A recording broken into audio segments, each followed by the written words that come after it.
Would you sell your own soul to attend Harvard? And then we travel to Miami to take a look at the bizarre story of a robot that now is writing news articles. Is the Miami Herald just trying to save a bit of cash? Or are they about to end the world? Today on Dead Rabbit Radio.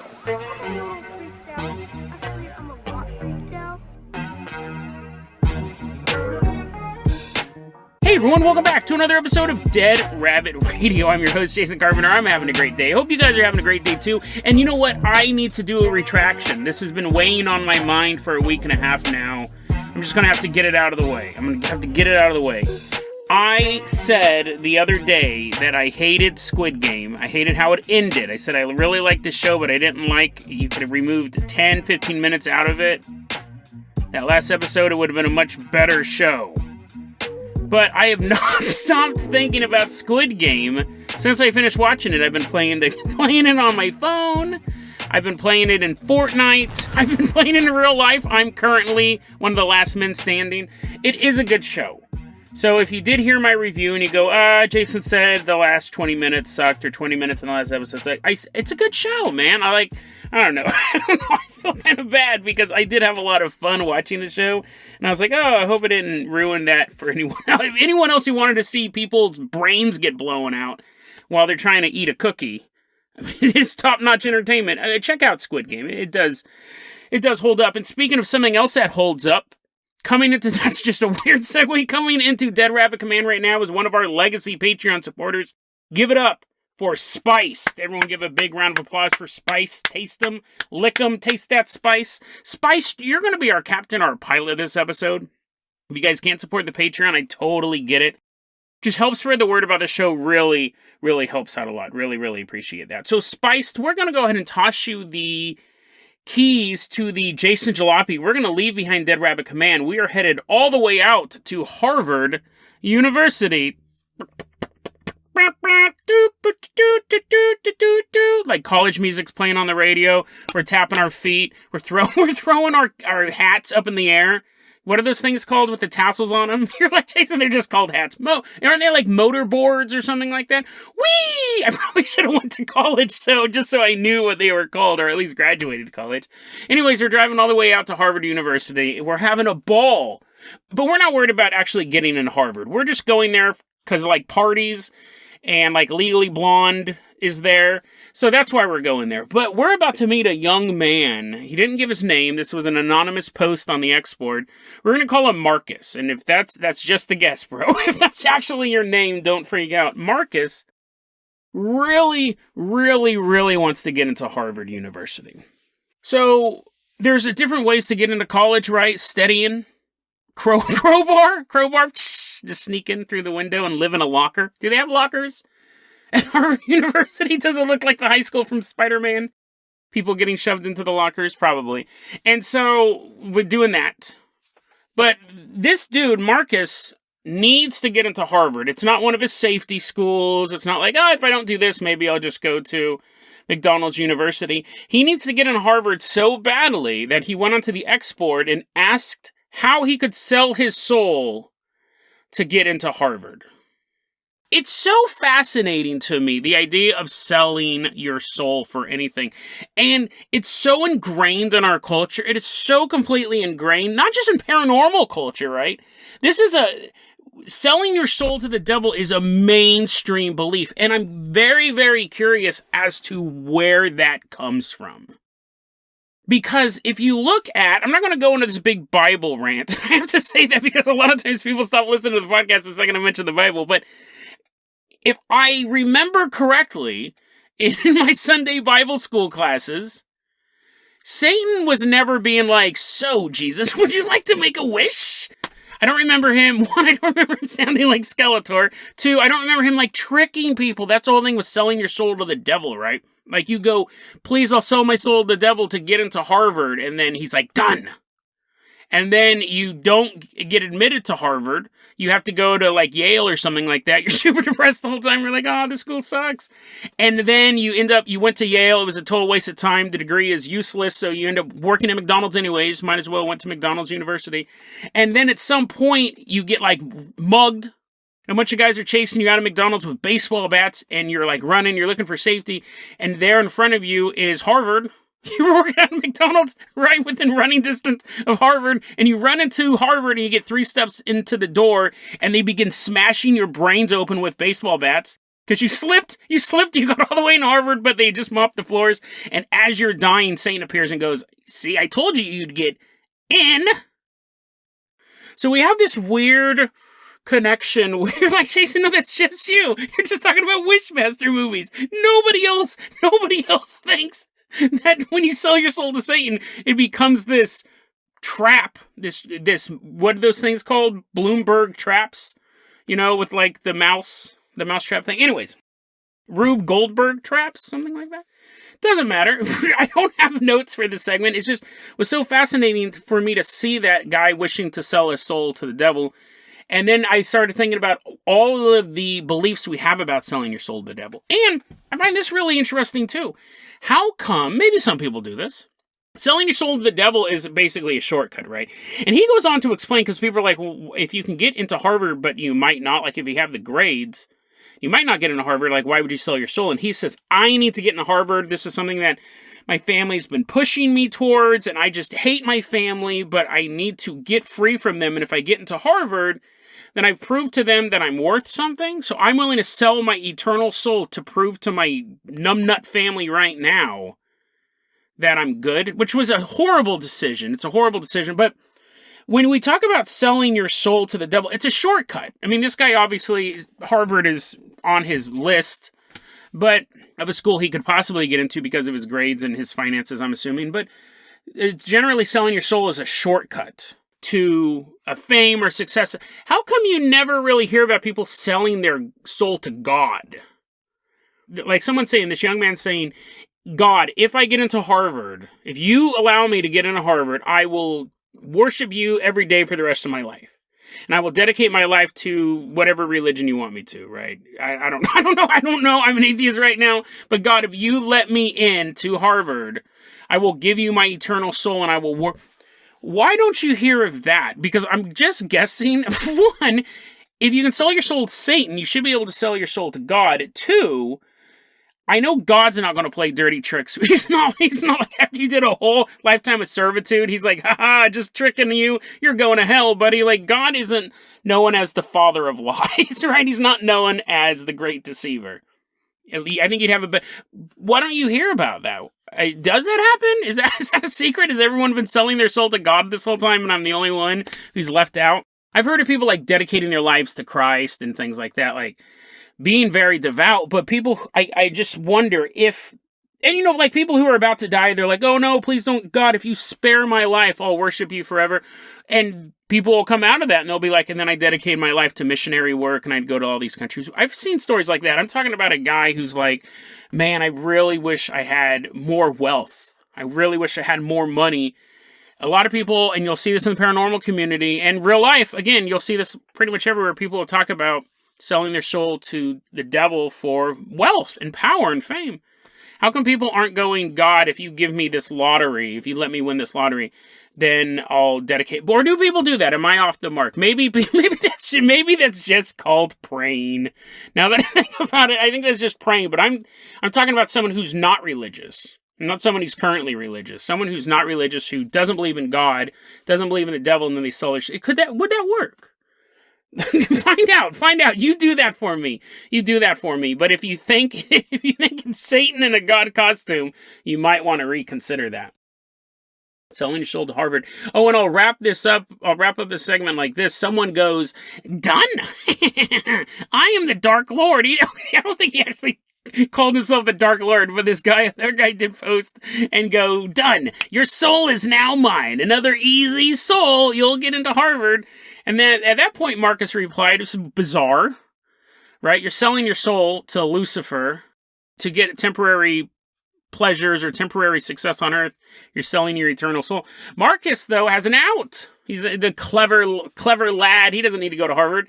He has an out. He goes, okay, a deal, accepted. Accepted, anonymous person who's using a keyboard and is most not likely the Dark Prince. But if I get into school under my own merits and you didn't help, then this contract is null and void. Like, what? How would you even be able to determine that?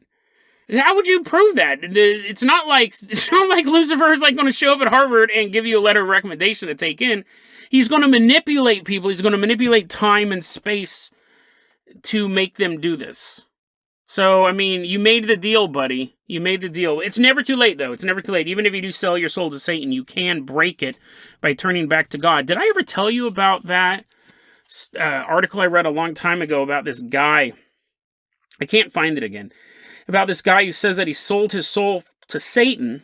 I mentioned it on a previous episode on, I think it was Baby X, but it was a really, really long letter. I wish I could find it. It was really interesting. But basically he said the gambit that everyone does when they sell their soul to Satan is this. They sell the soul to Satan and they go, then I'm just going to revoke it at the last minute and I'll just pray to God and my soul will be redeemed. He goes, but the problem is with that is what he's experienced in his life is when he prays or when he tries to pray, he sees the most horrific demonic visions he could possibly have. And he sees and hears God telling him he's useless, he's worthless, and he doesn't want him anymore.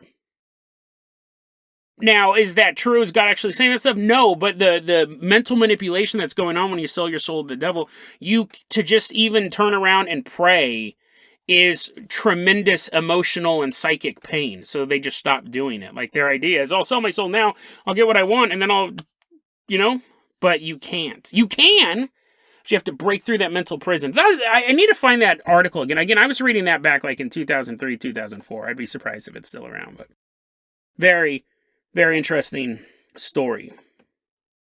Spiced, I'm going to go ahead and toss you the keys to the Carpenter copter. We are leaving behind Harvard University. We're going to wave to that guy. He's like, I'm in, guys. I got in. Woohoo. And he's like jumping up and down. And then he walks in and there's a sign there that says slippery when wet. And he doesn't see it. No! Marcus slips. And then a roving gang of bat-wielding maniacs begin to bash his brains in. I actually hope that doesn't happen to you, Marcus. I hope you have a long and healthy life. But Spiced, take us away from this crime scene. We are headed all the way out to Miami, Florida. The underwater horror film The Deep House is now available on digital and on demand. When a young couple sets out to explore a house at the bottom of a lake, they discover a sinister presence. Can they escape the underwater house of horrors before it's too late? Buy or rent The Deep House today to find out. Unrated. From Paramount Pictures. I really want to see this one. We did a promo read for it yesterday. It's a haunted house underwater. I'll put the trailer in the show notes. Check out the trailer. It does look, that's fascinating. I love stuff like that. Contained horror movies, unique plots. Like, you got my money right there. An underwater haunted house. Never would have considered that. But, so The Deep House. Buy or rent today. Check it out. And let's take a look at this fan art. I know this was a really long introduction for this fan art, but this actually segues perfectly into this next story. This fan art was created by The Closet Poet on Reddit. Thank you very much for putting this together. And this artwork is made with one of those AI photo programs. He did a little bit of Photoshop and cleaned it up a bit, but the bulk of it was by this AI photo program called Night Cafe. I've played around with these a lot as well, and if you're not familiar with them, I'll put one or two in the show notes. It is, you put in a term, he wrote in Dead Rabbit Radio, and then an AI created this image, which looks like it has two rabbits. One looks dead. It's not graphic, right? But it's this weird illustration. There's like radios and there's like smoke and a little skeleton face. It's awesome, The Closet Poet. Thanks for sending this over. I had actually been goofing off with this and doing the same thing, writing Dead Rabbit Radio, but nothing I did was as cool as this one, so I really, really appreciate that. But these AI art programs, they're a real kick in the pants. I really, really enjoy them. And you can put them in, and the weirder the topic, the more fascinating that it can actually put something together. But I figured this AI art program was the perfect segue into this next story. And it's a short one. It's a little tiny guy. But it may actually be one of the most dangerous stories we've covered. I got all of my information about this from an article written by Alex DeLuca in the Miami New Times, which is an independent newspaper out in Miami. We covered a huge story the Children of Miami versus Bloody Mary or something like that. I'll put it in the show notes. That is one of my favorite episodes, too. That's a really, really good episode. But anyways, yeah, it's great. I'll put it in the show notes. Check that one out. So on October 10th, 2021, you have the newspaper, the Miami Herald, and everyone's like, hey, everyone, hey, gather around. We want to say goodbye to Rene Rodriguez. Rene Rodriguez has been working here for 20 years. Everyone give him a round of applause, and everyone's kind of clapping. And then they go back to their desks, and Rene kind of sits there, has like a little party hat on, his little cupcake with like a little candle in it, and Rene blows out the candle, and it fades to black. And then, about 5 days later, there's like this computer in the basement of the Miami Herald building. And the keys aren't moving. It's automatically typing. October 15th, 1:55 p.m., a new writer joins the Miami Herald. Oh, I forgot this detail. So Rene Rodriguez wrote mostly real estate articles. So maybe did a little bit of the crime beat, maybe a little bit of the sports beat, but mostly was talking about houses selling, and then I don't know what else. I literally don't know what else you would write about. The real estate department, don't go in this house, it's kind of spooky.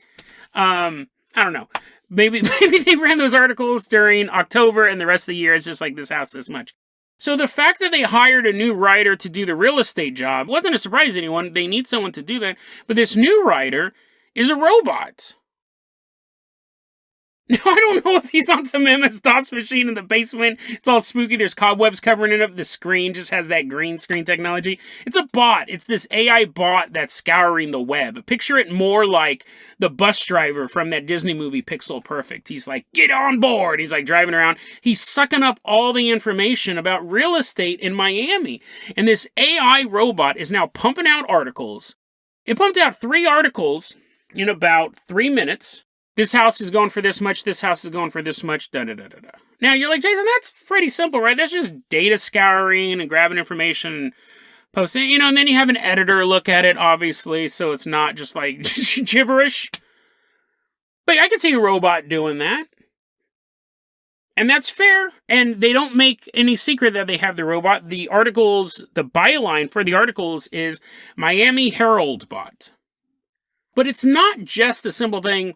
Property, price, person to call. Each article is about 2 paragraphs, and they kind of describe the property. It's a little more advanced. Would be more on the lines of the AI art program than just text data entry, right? It does create an article, and it uses adjectives, and it tries to help sell the place. Not physically, but make you want to go out and check it out. It uses a lot of words like roomy. It's trying to describe the volume and the feel of the place. But it's a robot. It can't feel. It understands what the word roomy means, but it doesn't know what that would be in real life, right? You know what I mean? Yellow is a color, but if I said, when I walked into the house, it felt like home. That would be, a bot could write that sentence, and a bot could put that sentence into context, but it doesn't understand it. But if you want to create a bot to write real estate articles, Jason, that's just information, right? And most people who are looking at real estate, they don't want to know all this stuff. They want to know how much it is and who to talk to. And then probably stuff like, is the foundation stable, water damage, and things like that. But that's not stuff you're going to put in an article anyways.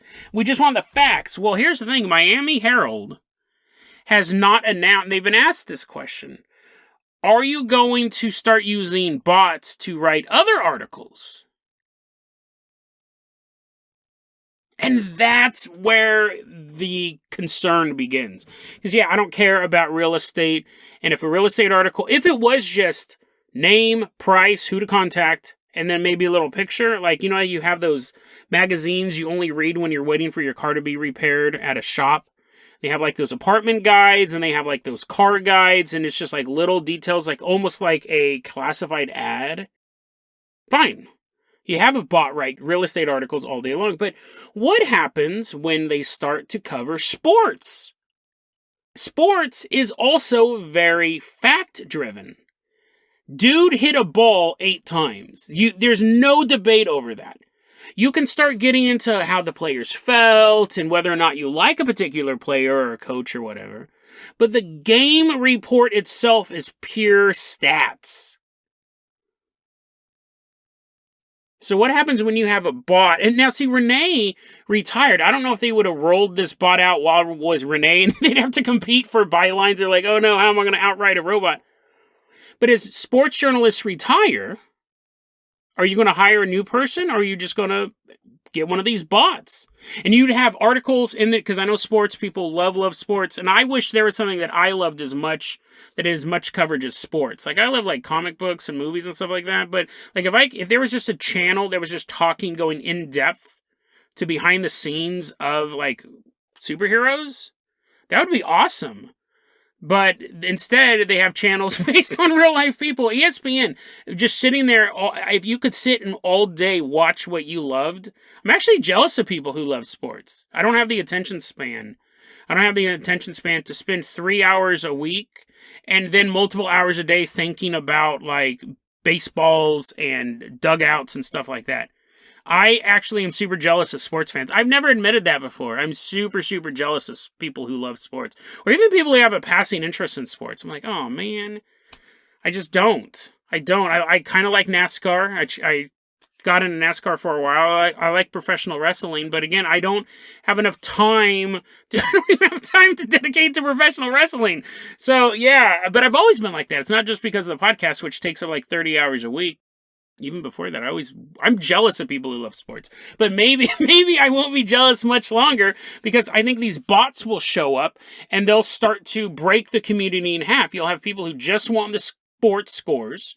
They just want to know how the game was. And it's almost like reading a ticker tape. But it wouldn't be reading a ticker tape, because the bot could write in a little narrative. So it would feel like you're just watching the game. And then if you wanted the analysis, if you wanted the opinion stuff, which I think most sports fans really enjoy that. But you can go to that too. That'd be a separate side of sports journalism. So you'd have that split down the middle. But, sports, again, pure science. Until you get into all the gossip stuff and all the ESPN stuff. So that people could go, I'm fine with a robot writing my sports. I'm fine with robots writing real estate. But the creeping factor of this, but you guys see where I'm going with, right? Eventually you're going to be like, why don't we have these things cover local crime beats? After all, crime is just statistics, and it's not. Like, you can look at a sheet of statistics and go, there are this many crimes in this part of the city over the year, and da-da-da-da. You could have a bot write that. But crime is where we start to see there's a lot of navigation in that, right? I've known a lot of criminals in my life who were good people outside of the horrible things that they did. And if you put them into a computer, okay, maybe some of them should have been locked up. Some of them should have been locked up before.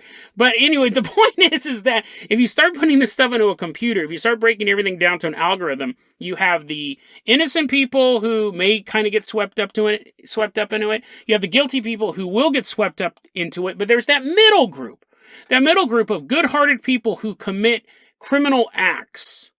They're more than just a statistic. They are my friends. And so it's funny, because that's where I would start to balk at a bot writing crime articles. Just a 2 little paragraph blurb about a stabbing that took place in downtown. But even then, I think I'm on the outside of that one. I think people could go, no, I don't care about a bot writing little blurbs about that too. The point is, the bots are going to keep going until they reach the prize that they want. They don't know they want it yet. But if you could right now get a job at any newspaper without selling your soul, you don't have to go to Harvard either. You can get a job at any newspaper. What department would you work for? Stop. Before you answer, not sports. If you're a sports fan, you can't watch that and go watch, I don't know, Mickey Mantle's ghost play against Aaron Rodriguez or whoever's in baseball these days. No. Or movies. You can't pick movies either. You're like, oh man, I was going to go see all those free movies. No. If you had your choice between working for any department, not entertainment or sports, what would it be? It would be politics, right? And then here's why. You're like, no, Jason, that'd be the worst. What are you talking about? Here's why. Because you have power. If you are a political pundit with a major newspaper's backing, you have power.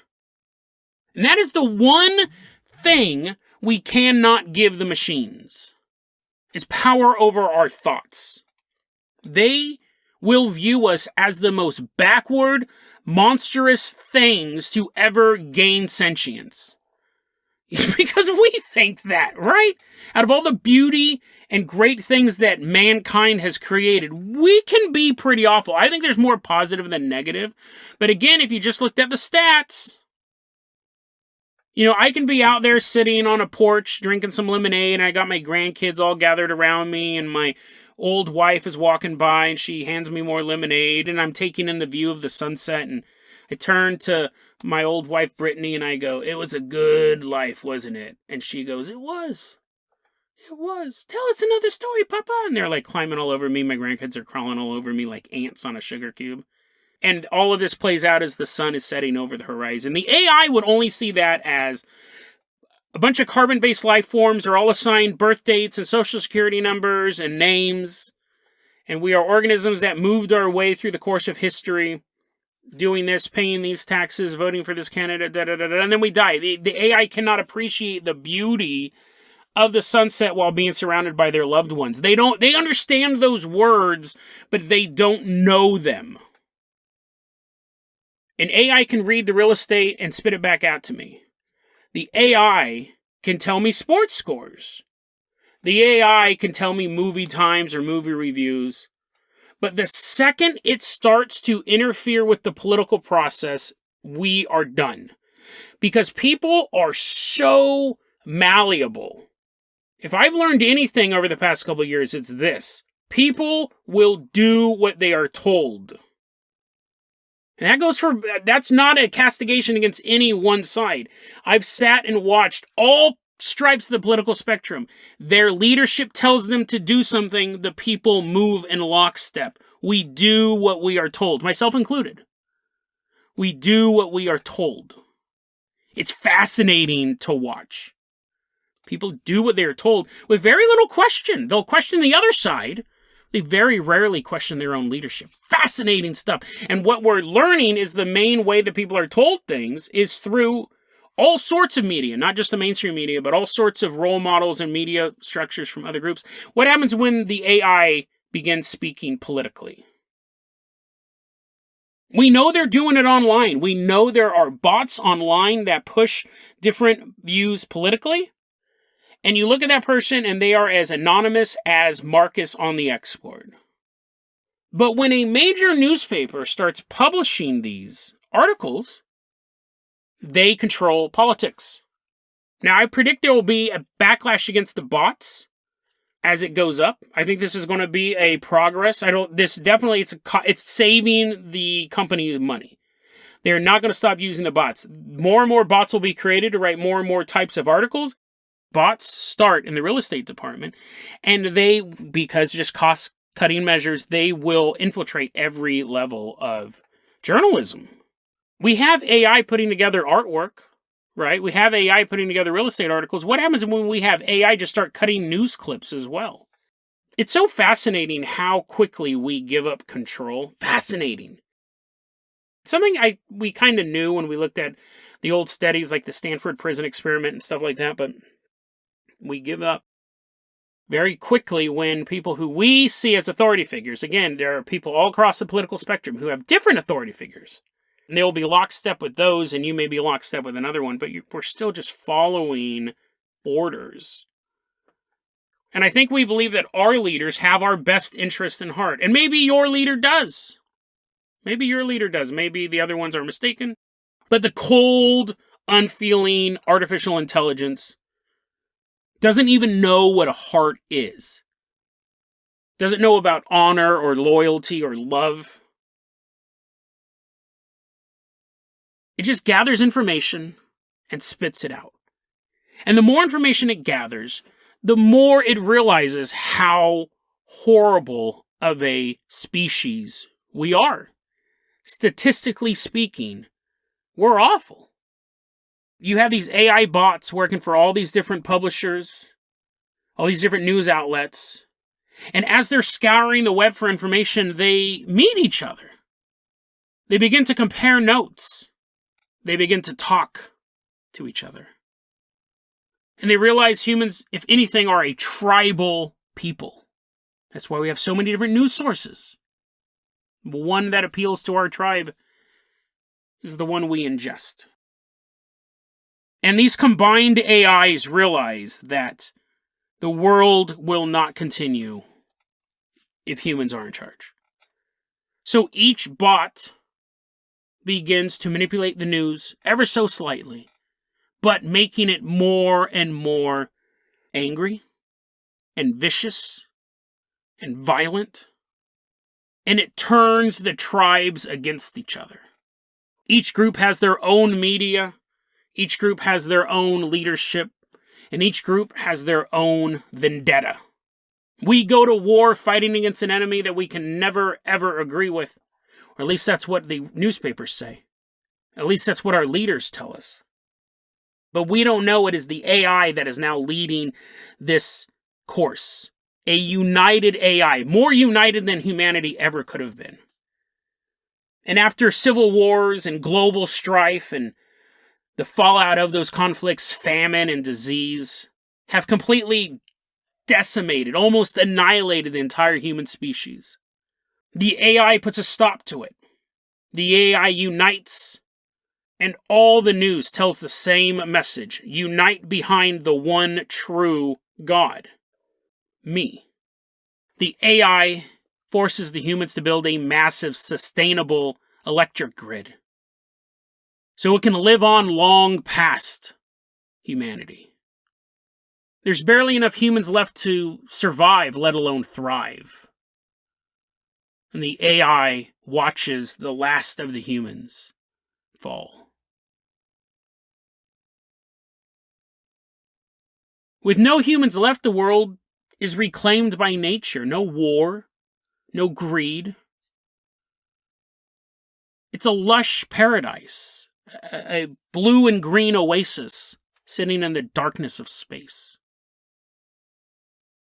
But the only thing left to appreciate the beauty of the planet is a cold, unfeeling AI, hosted in a series of computers spread across the globe. The AI has created the perfect paradise, but it doesn't even understand what that word means.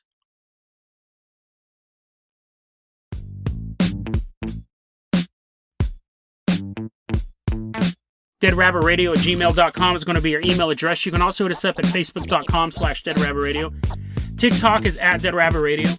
Dead Rabbit Radio is the daily paranormal conspiracy and true crime podcast. You don't have to listen to it every day, but I'm glad you listened to it today. Have a great one, guys, and a great weekend.